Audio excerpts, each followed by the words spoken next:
If you are a B2B service-based business owner and you are looking to gain more clients, create more impact and more revenue in your business, tune in to Amplify Your Marketing Message with Campbell Rapin.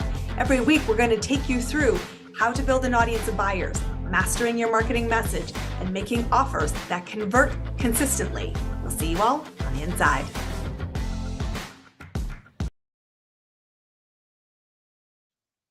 Welcome back, everybody. There is nothing that gets my goat more than people who think I'll just charge a ton of money so I don't have to work with many clients and then ghost on helping get the results. So my friend, if that's how you play business, move along. This is not the place for you. I want to talk today about standing in high integrity, serving at a very high level, and yes, getting very well paid to work with a handful of clients in a boutique service-based business as your business model. I am Campbell Rapin, a business mentor who's worked with more than 400 businesses to create $1 billion in revenue. And we, for the most part, have always built high-valued, high-ticket programs, services, and products. And that's what we do really well. And we mentor clients to create repeatable results. But today I want to talk about the mistakes because I have hosted many events over the last 4 years in my business talking about high-ticket clients. And a lot of people aspire to sell higher valued products. And my friends, it's BS to run the line that says get charged and pay what you're worth. What the hell does that mean? And instead, I want you to be thinking about what is the result valued at and how can I help somebody get that predictably. So I've got 6 common mistakes that I see when people aspire to high ticket but struggle to land there successfully.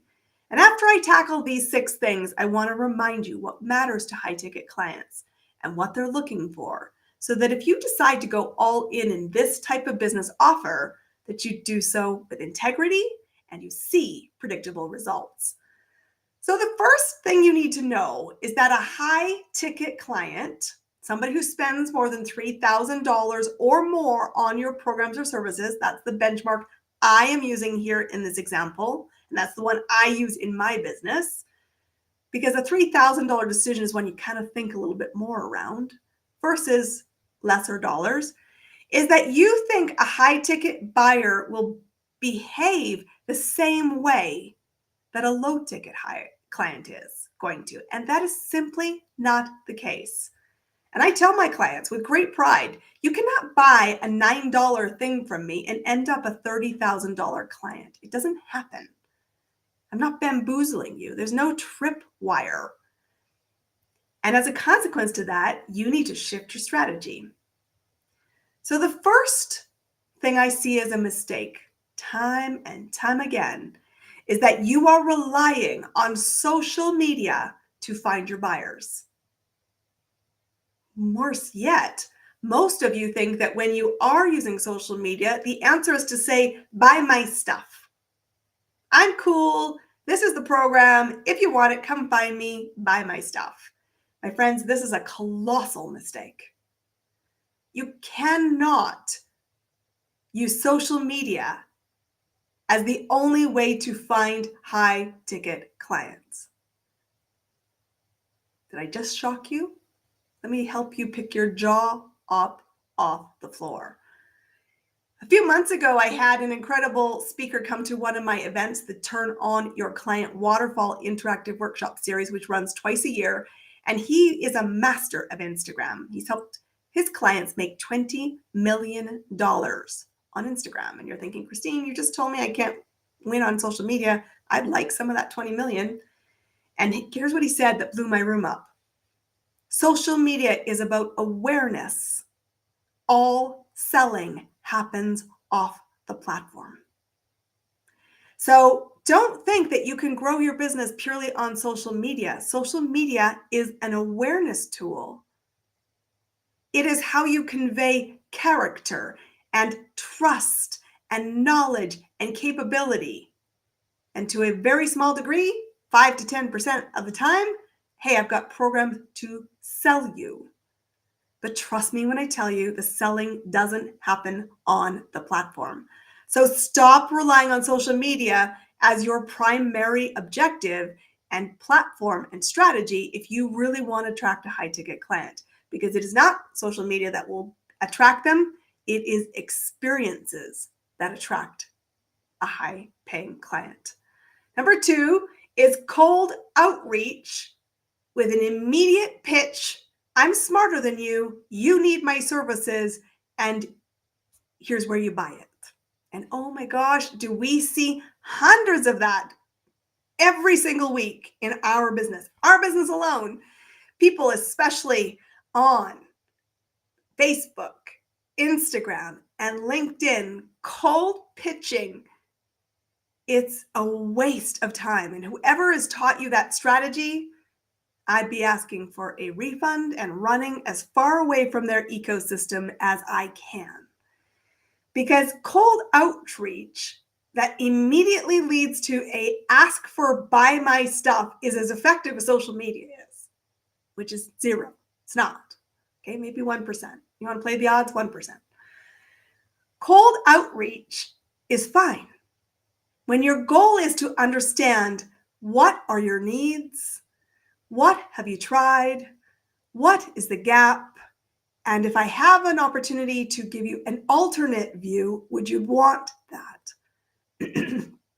This is permission first, always and forevermore, before you make a recommendation. And even when your recommendation is happening, you're not talking about price because you haven't determined that their recommendation is well received. You haven't figured out if they want to learn more, and you have to walk the dance. In our business, we talk about this as going from curious to paid client. This is a strategy, a multi-step, nurturing, human-to-human exchange that when you know you have value on the table and when somebody says, tell me about your offers, you're prepared to respond. But cold outreach, thinking you know better because you've done 1 nanosecond of research, is wasting time. It is not a numbers game. A high-ticket client is going to go, get out of my social media. Block, report. So don't do it. Cold outreach has to be done differently than that. The third thing that is costing you a high-ticket client is an over-reliance on automation and complicated funnels. Okay, we've all been through the low-ticket ecosystem. We know what's coming. And truthfully, I don't want to feel like a transaction. I don't want to go through your 25 email funnels. I don't want to not be able to find a human being to talk to. Because a high-ticket client has a high-level problem. It has big consequences, and it needs to be solved in order for me to be a decision maker that's going to want to know about your programs. And so if I need a lot of support and I need a high-level problem solved, I want access, intimacy, and a phone number. Because let me tell you this. Yes, automations can help warm up an audience and they can ensure standardization, but at some point they want an exit ramp to talk to a human. And that is why you can learn about our programs on Work With Me at ChristineCampbellRapin.com, but you will never find an ability to buy into the program without a conversation. Because I want to be sure it's the right program for you. I want to be sure I want to work with you, and you want to be sure that I'm a good bet. And that's conversation. So don't rely only on automation. For a high-ticket client, they want to talk to a human. And nothing is more frustrating than feeling processed by your automation. And then when we do meet you, your automation and your voice and how you show up are so different, we have whiplash. Number 4 is that you are relying on jargon and industry broad strokes of promises that have no meaning to me in where I'm at. Me as a high-ticket buyer has a specific problem I believe needs to be solved. And I'm not wanting to buy a unicorn and 25 million extra things. I want one problem solved, one step, one person to hold my hand. And that's why generic marketing like find your purpose in life, I want you to live the best life, I want you to step out of overwhelm, all sound great, but trust me, nobody is Googling that. Half of us don't know we're in overwhelm. Half of us don't know that word at all even exists. And if they can't search for it, they can't find you. So stop being generic and find the decision-making moment that you have specialist knowledge, specialist expertise, a track record in solving, and then get out there and amplify it. No more generic stuff. That sounds good, and none of us know what it means. Number 5 is a high-ticket client doesn't just want you to be a likable person. I mean, yes, being liked is important, but truthfully, it is not the biggest criteria when somebody invests.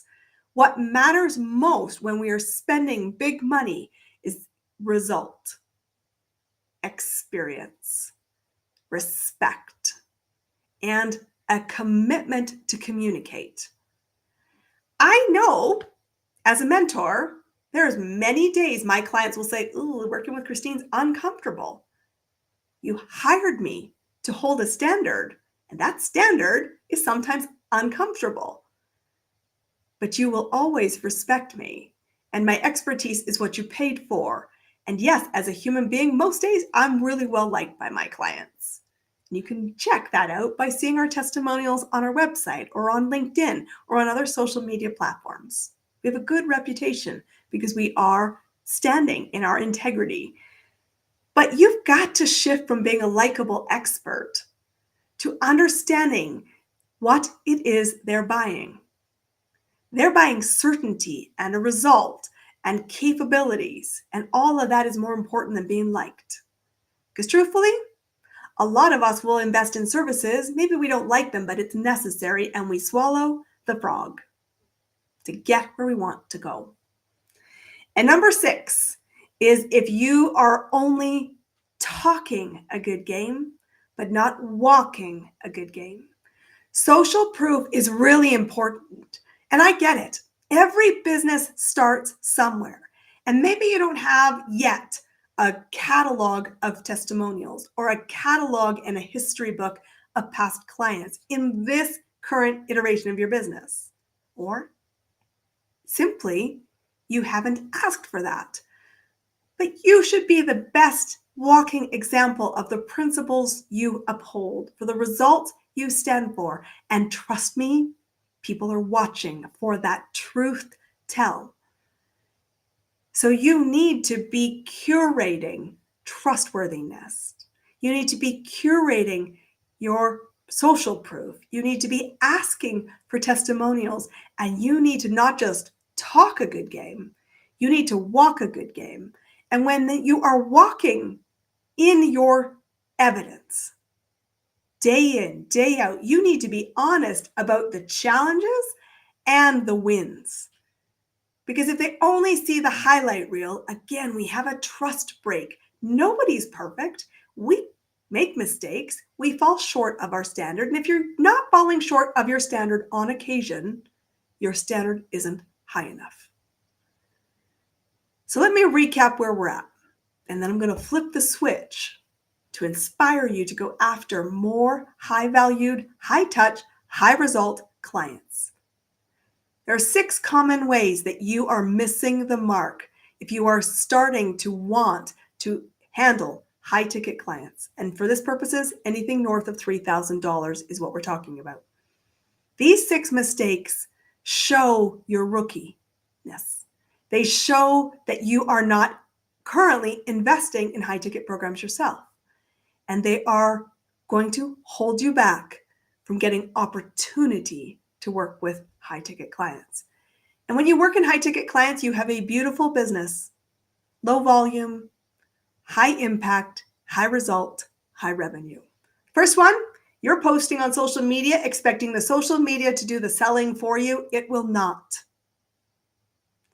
You are cold outreaching to people who have not expressed need in your programs, services, or even said, I have a known problem. Don't assume anything. An assumption makes an ass out of you and me.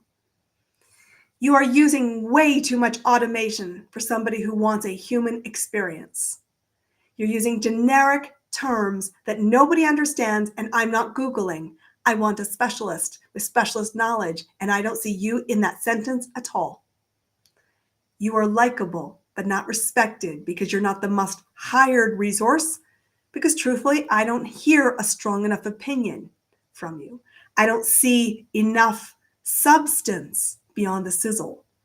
And finally, I don't have enough social proof because you're not even walking in your own talk. My friends, these 6 common mistakes are everywhere. And good news. Are you ready for some good news? Good news, my friends. These are solvable. High-ticket clients are out there. They want experiences. They've tried stuff and failed, and they wobble. They need somebody to hold their hand, get the results, show them the way, support them, and hold them accountable. They want results, not time. They want exclusivity, intimacy, access. They want measurable wins. More often, they're not expecting perfection, but they do want momentum. And they're looking for you to see them not as a transaction, but as a human, and you as a business flexing the offer to suit their needs, where they are at the speed at which they are capable of traveling, even if on occasion you have to encourage that speed to speed up. High-ticket clients are awesome. It is such a privilege to sit front row in somebody else's journey, but it should be a high standard you hold. So flip the switch. If you want to win in high ticket, you've got to know what to say. You've got to be an embodiment of what they're looking for. And you need to hold the standard to deliver the results at every touch point in the journey. And if you're thinking, I don't know how to do that, guess what? I know somebody who can help you. Come find us, ChristineCampbellRapin.com. Go win with high-ticket clients. Stop the mistakes. Win the respect of your next buyer. And my friends, it's go time. We'll see you on our next episode. That's a wrap on another amazing episode of Amplify Your Marketing Message with me, your host, Christine Campbell Rapin. Be sure to subscribe on your favorite podcast platform so you don't miss another great episode. And be sure to visit ChristineCampbellRapin.com/podcast to get a free resource on how to master your marketing message